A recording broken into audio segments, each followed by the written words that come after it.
Os Estados Unidos lançaram sua nova bomba anti-bunker de 5.000 libras em cavernas fortificadas e mísseis antinavio do Irã. O resultado? Destruição absoluta, caos e terror. Esses não eram só alvos ocultos em um mapa, mas o núcleo da marinha do terror dos mulás, mecanismos ocultos que ameaçavam o fluxo de quase 1/5 do petróleo mundial. Este foi mais um marco em uma guerra na qual os Estados Unidos mantiveram a ofensiva, enquanto mantém uma campanha sincronizada que agora conta com armas nunca antes usadas. Além dos bombardeiros furtivos B-2, os pesados B-1 e os bombardeiros de saturação B-52, os efeitos são devastadores para as forças armadas iranianas. Há muito o que discutir sobre esses desdobramentos, mas antes, vamos falar das novas bombas anti-bunker e seu uso recente. Tudo começou há poucas noites, em 17 de março. Aviões americanos se aproximaram da costa sul do Irã e lançaram uma onda de bombas anti-bunker de 5.000 libras. Esses não eram alvos aleatórios. As bombas foram direcionadas diretamente para instalações subterrâneas, construídas ao longo da margem do Estreito de Hormuz, onde o Irã vinha armazenando mísseis de cruzeiro antinavio fora de vista. Esses locais de lançamento de mísseis estavam ali por um motivo. O Irã posicionou mísseis para ameaçar petroleiros no estreito, enquanto minas eram colocadas em rotas estratégicas por barcos de ataque usados para patrulhar e hostilizar navios. A pressão cresceu até o tráfego no estreito parar totalmente, iniciando o impacto global. Esse corredor de água move cerca de 20 milhões de barris de petróleo diariamente. Então, quando os navios param de se mover, o choque se espalha rapidamente. Os mercados de petróleo reagiram rapidamente, elevando os preços para mais de $110 por barril em poucos dias, impactando além do setor de energia. O custo começou a aparecer em todos os lugares, desde preços mais altos dos combustíveis nos postos, até passagens aéreas mais caras, e contas de supermercado aumentando, algo com o qual muitos de vocês provavelmente estão familiarizados. Por isso, os Estados Unidos decidiram atacar esses alvos iranianos. As bombas que cumpriram essa miss são chamadas de GBU-72 e representam um grande avanço em relação ao que os militares usavam antes.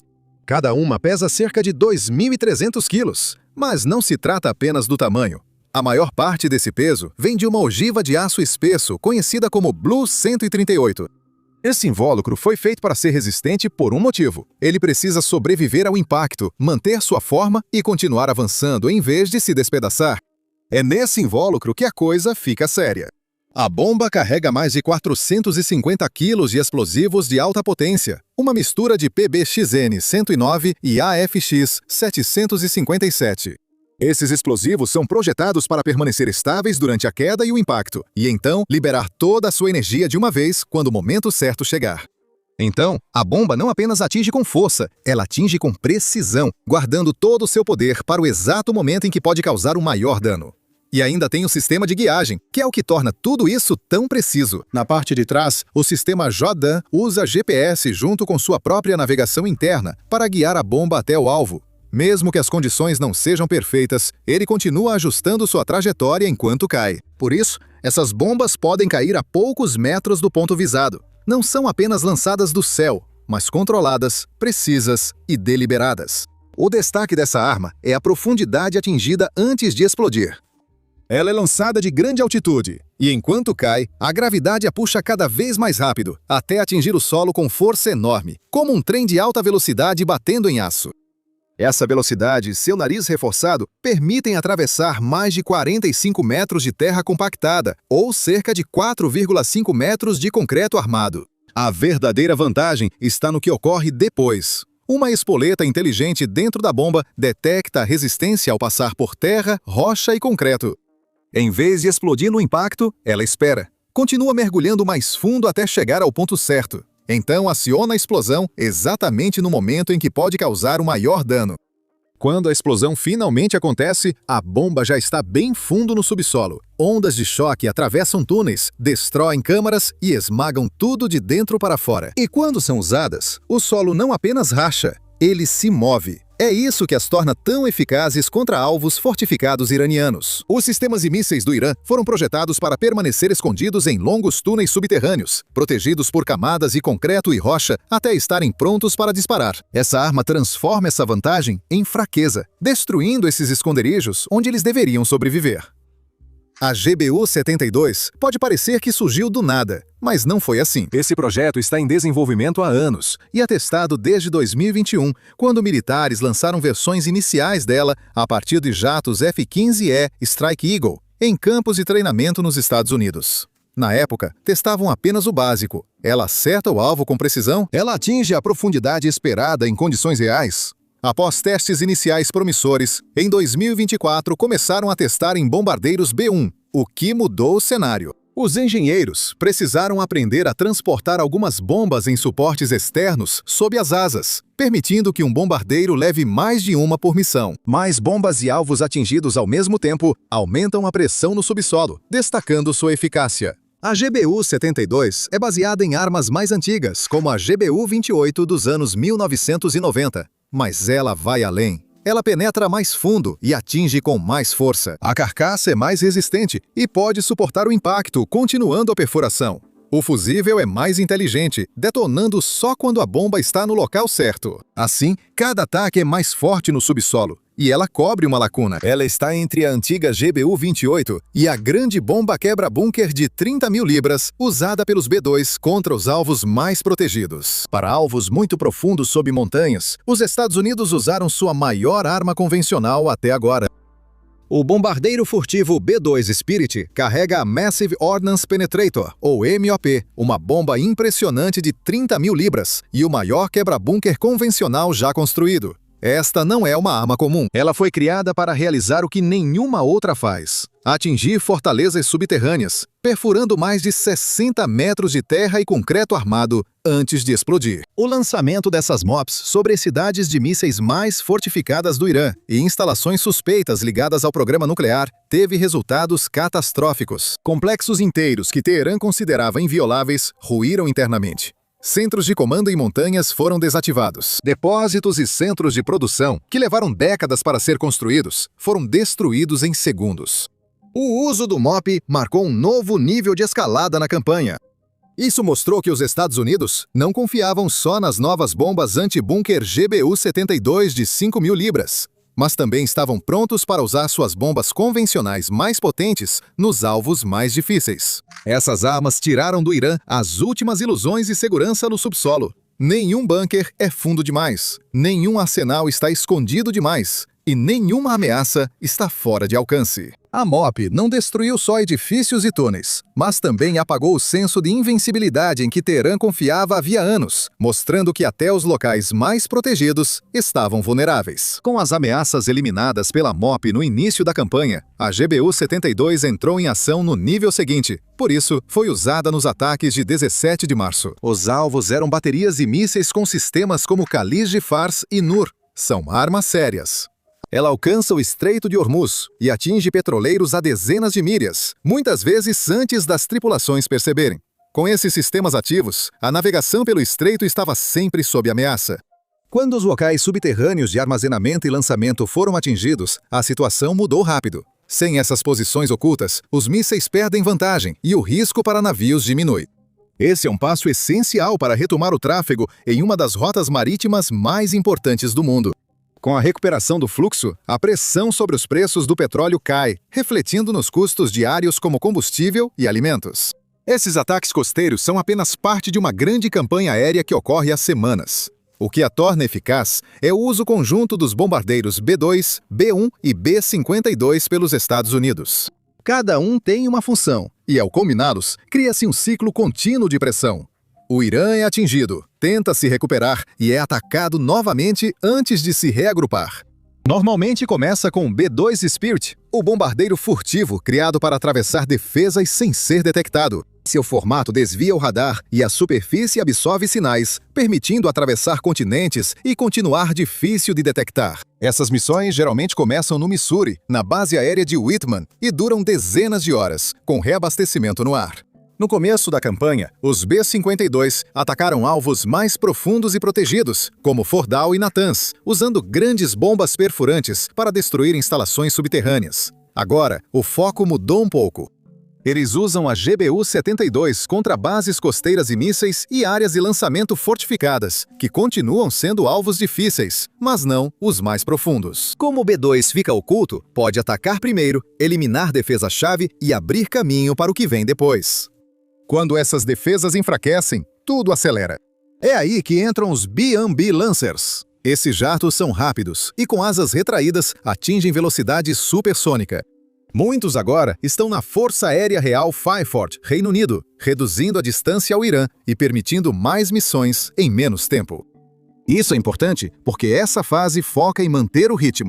Cada B-1 transporta até 34 mil quilogramas de armamentos, incluindo bombas anti-bunker, bombas de precisão e mísseis de cruzeiro. Após os B-2 atacarem os alvos mais difíceis, os B-1 avançam e atingem o restante. Centros de comando, locais de montagem de mísseis e baterias costeiras restantes. Em alguns casos, até transportaram a GBU-72 em suportes externos, mostrando a flexibilidade do sistema. Com alta velocidade e grande capacidade de carga, eles atingem vários alvos por missão, dificultando ao Irã mover equipamentos ou se recuperar. Depois vem o B-52 Stratofortress, que traz um tipo diferente de força.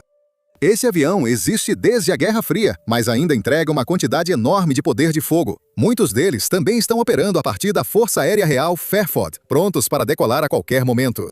Um B-52 pode permanecer no ar por horas, circulando e atacando repetidamente, ou lançando mísseis de cruzeiro de uma distância segura. Nesta campanha, eles focam na rede, aeródromos, depósitos de combustível, baterias de mísseis e locais de apoio que mantêm tudo funcionando. O B-52, por não ser furtivo, indica que as defesas aéreas do Irã estão tão enfraquecidas que até grandes bombardeiros visíveis operam com menos risco. Observando tudo junto, é como um revezamento. B-2 entram primeiro e eliminam silenciosamente os alvos mais difíceis. Depois, B-1 chegam com velocidade e poder de fogo, ampliando danos e mantendo pressão. Os B-52 continuam na luta, destruindo o que restou e garantindo que nada volte a funcionar. Esse ciclo se repete e faz diferença ao longo do tempo. Milhares de alvos foram destruídos, de centros de comando perto de Teherã a bases navais no Golfo e sítios subterrâneos e mísseis usados em ataques a navios. Se você ainda está comigo após toda essa caos dos ataques anti-bunker, curte aí. Essa é a única explosão de hoje que não pesa no supermercado. Se quiser a próxima atualização antes de os mercados de petróleo receberem essa atualização, inscreva-se no canal e ative as notificações. Vamos continuar. Para entender por que os bombardeiros conseguiram operar com tanta liberdade, você precisa ampliar a visão e olhar como todo esse conflito começou. A principal campanha, chamada Operação Fúria Épica, começou em 28 de fevereiro, depois que os serviços de inteligência dos Estados Unidos e de Israel captaram sinais de uma reunião de alto escalão em Teherã. O presidente Trump deu a ordem final no dia anterior. Após isso, tudo avançou rápido. Em horas, dezenas de aeronaves já estavam no ar, apoiadas por mísseis de cruzeiro e armas de precisão. O objetivo inicial era ousado: eliminar o alto comando de uma vez. Na primeira onda, o líder supremo Ayatollah Ali Khamenei foi morto, assim como várias autoridades, incluindo o ex-presidente Mahmoud Ahmadinejad, o ministro da Defesa e o chefe das Forças Armadas. Caças israelenses atingiram seus alvos enquanto mísseis Tomahawk e bombas guiadas dos Estados Unidos atacaram pontos estratégicos em Teherã e outras cidades. Junto com os ataques físicos, ataques cibernéticos cortaram o acesso à internet e até assumiram o controle da televisão estatal por um curto período. O resultado foi confusão em todos os níveis, justamente quando as bombas estavam caindo. Só nas primeiras 24 horas, mais de 1.000 alvos foram atingidos. Agora, esse número já aumentou quase 10 vezes. A destruição dos sistemas de defesa aérea em Teherã e outras cidades abriu espaço aéreo para o que veio depois. Baterias de mísseis, radares e centros de comando foram neutralizados no início. E instalações nucleares que já haviam sido danificadas no ano anterior foram atingidas novamente, e fábricas de mísseis que produziam novos foguetes sofreram fortes ataques. O Irã respondeu rapidamente. Em poucas horas, lançou a Operação Verdadeira Promessa 4, disparando mais de 1.200 mísseis balísticos e enviando cerca de 2.000 drones em direção a Israel e bases dos Estados Unidos em toda a região, incluindo Bahrein, Kuwait, Catar, Emirados Árabes Unidos e Arábia Saudita. Hezbollah aumentou os disparos de foguetes do Líbano. Alguns causaram danos e vítimas, mas a maioria foi interceptada por sistemas de defesa em camadas, construídos ao longo do tempo. Ainda assim, a resposta mostrou como tudo pode escalar rápido. Também revelou outra coisa. O Irã gastou boa parte do seu estoque de mísseis em uma noite. Após esse choque, a campanha passou a ocorrer em fases definidas. A primeira semana focou na liderança e defesas aéreas, visando eliminar tomadores de decisão e destruir sistemas que ameaçavam as aeronaves. Sistemas e mísseis superfície ar, inclusive russos, foram localizados e destruídos um a um. Por isso, depois foi possível enviar até aeronaves não furtivas ao espaço aéreo iraniano com menor risco. As forças navais iranianas também sofreram perdas logo no início, incluindo o afundamento de uma fragata, o que enfraqueceu ainda mais sua capacidade de resposta. Na segunda semana, o foco mudou. O foco passou para estoques de mísseis e infraestrutura energética. Locais de produção que fabricavam novos mísseis balísticos foram alvo de ataques, retardando a capacidade do Irã de substituir o que já havia sido lançado. As instalações nucleares restantes em locais como Isfahan foram novamente atingidas para impedir reinício rápido, enquanto o Irã tentou fechar o Estreito de Hormuz para aumentar a pressão.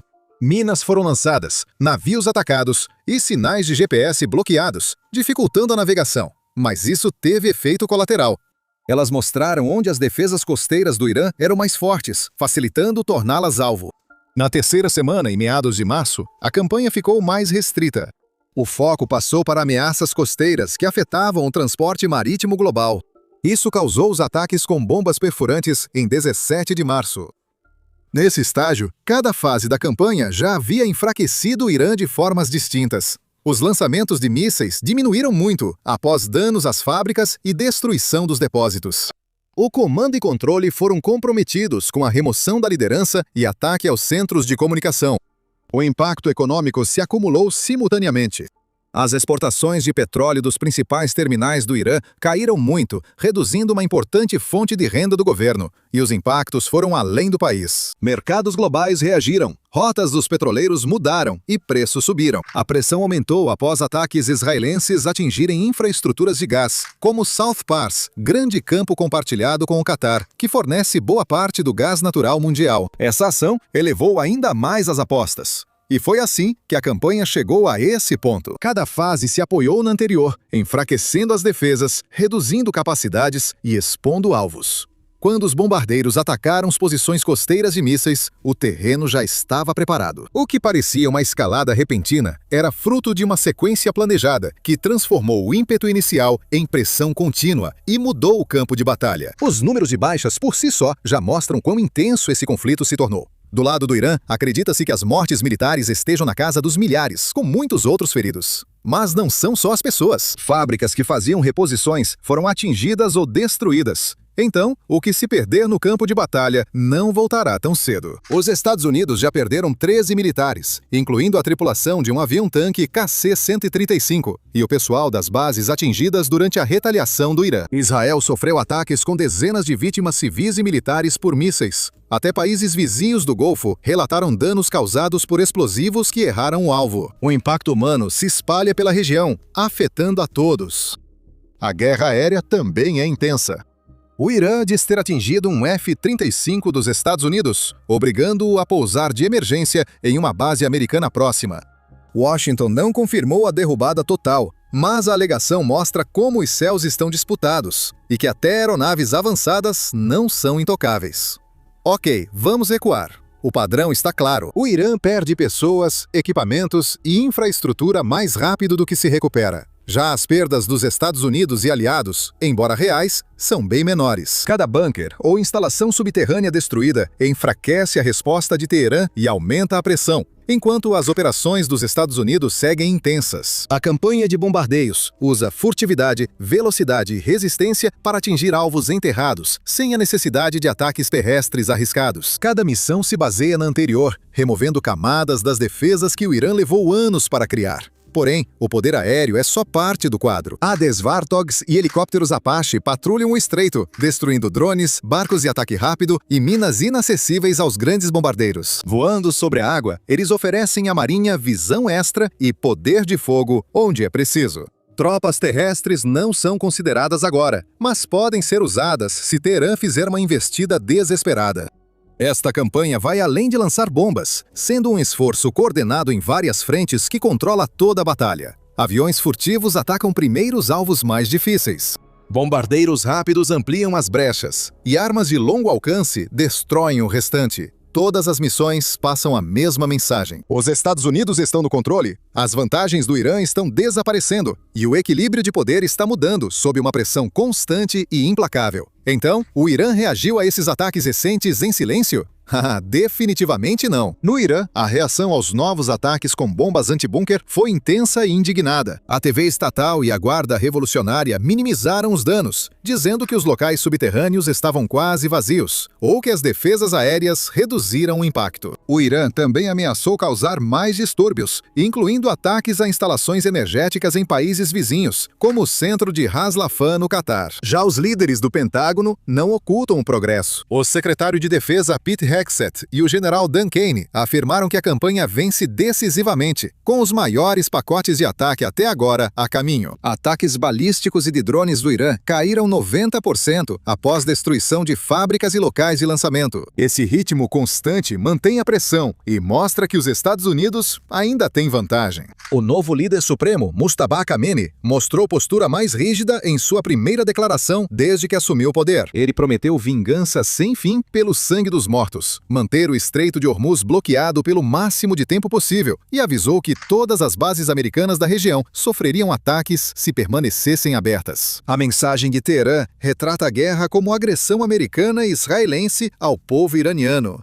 Eles dizem que os lançamentos de bombas perfuradoras de bunker fazem parte de um plano maior para destruir a capacidade do Irã de se defender. A Guarda Revolucionária Islâmica, IRGC, declarou que usará suas forças restantes para respostas assimétricas. Inclui mais enxames de drones, minas em rotas de navegação ou grupos aliados em outros países atacando alvos americanos e aliados. A dor econômica é real para os iranianos. Com vendas de petróleo interrompidas e alta nos preços, cresce a frustração silenciosa por trás da postura desafiante oficial. Dentro do Irã, o caos é mais profundo do que qualquer um admite na televisão estatal. As pessoas comuns veem a verdade todos os dias. Apagões são mais longos. O pão está mais caro do que no mês passado. E hospitais estão sem remédios, enquanto o AIDS parece apagado sob toque de recolher. Jovens que antes se calavam, agora sussurram sobre os líderes responsáveis pela confusão. Linha Dura e Guarda Revolucionária Islâmica pressionam por mais ataques. As famílias só querem o fim das bombas para alimentar seus filhos. O regime, que antes controlava pelo medo, agora luta para controlar as ruas. Essa rachadura interna é o tipo de pressão que pode derrubar um governo mais rápido do que qualquer bomba anti-bunker. Os Linha Dura estão cerrando fileiras em torno da bandeira, mas muita gente comum só quer que os bombardeios parem. Com a campanha ainda em andamento, a grande pergunta que todos estão fazendo é o que vem a seguir. Os Estados Unidos podem aumentar a pressão sobre a infraestrutura de petróleo e gás do Irã se o estreito não for reaberto em breve. Já houve indícios vindos de Washington de que alvos como esses podem entrar em cena se o bloqueio ao transporte marítimo continuar. O Irã ainda possui mísseis e drones e pode lançar outra grande ofensiva contra bases americanas ou cidades israelenses para mostrar que não terminou. Grupos aliados no Iraque, Iêmen e Líbano podem tentar intensificar ações, apesar de muitos estarem enfraquecidos. Outra opção são conversas diplomáticas discretas via terceiros para buscar uma pausa nos combates. Com perdas dos dois lados, o custo pode levá-los a negociar. A longo prazo, esta guerra já mostrou como bombas modernas de penetração e operações coordenadas e bombardeiros podem ser eficazes contra alvos profundamente enterrados. O programa de mísseis e qualquer outra atividade nuclear oculta do Irã sofreram grandes golpes que levarão anos para serem recuperados. O equilíbrio de poder na região está mudando e a influência do Irã deve diminuir quando a situação se estabilizar. Ao mesmo tempo, o conflito lembrou a todos o quão perigosos gargalos marítimos estreitos, como o Estreito de Hormuz, realmente são para o mundo inteiro. O padrão iniciado com os ataques à liderança em fevereiro se estende diretamente até as operações atuais no litoral, avançando passo a passo. As bombas de 2.300 quilos para destruir bunkers foram apenas o passo mais recente dentro de um contexto muito mais amplo. O que acontecer nos próximos dias e semanas vai decidir se esse conflito vai diminuir ou se espalhar ainda mais. Por enquanto, os bombardeiros continuam voando. Os preços continuam altos e o mundo prende a respiração para ver como tudo vai acabar. Se você quer ficar por dentro do que acontecer a seguir, curta se isso te manteve ligado. Inscreva-se para não perder atualizações. Te vejo no próximo vídeo. Fique atento!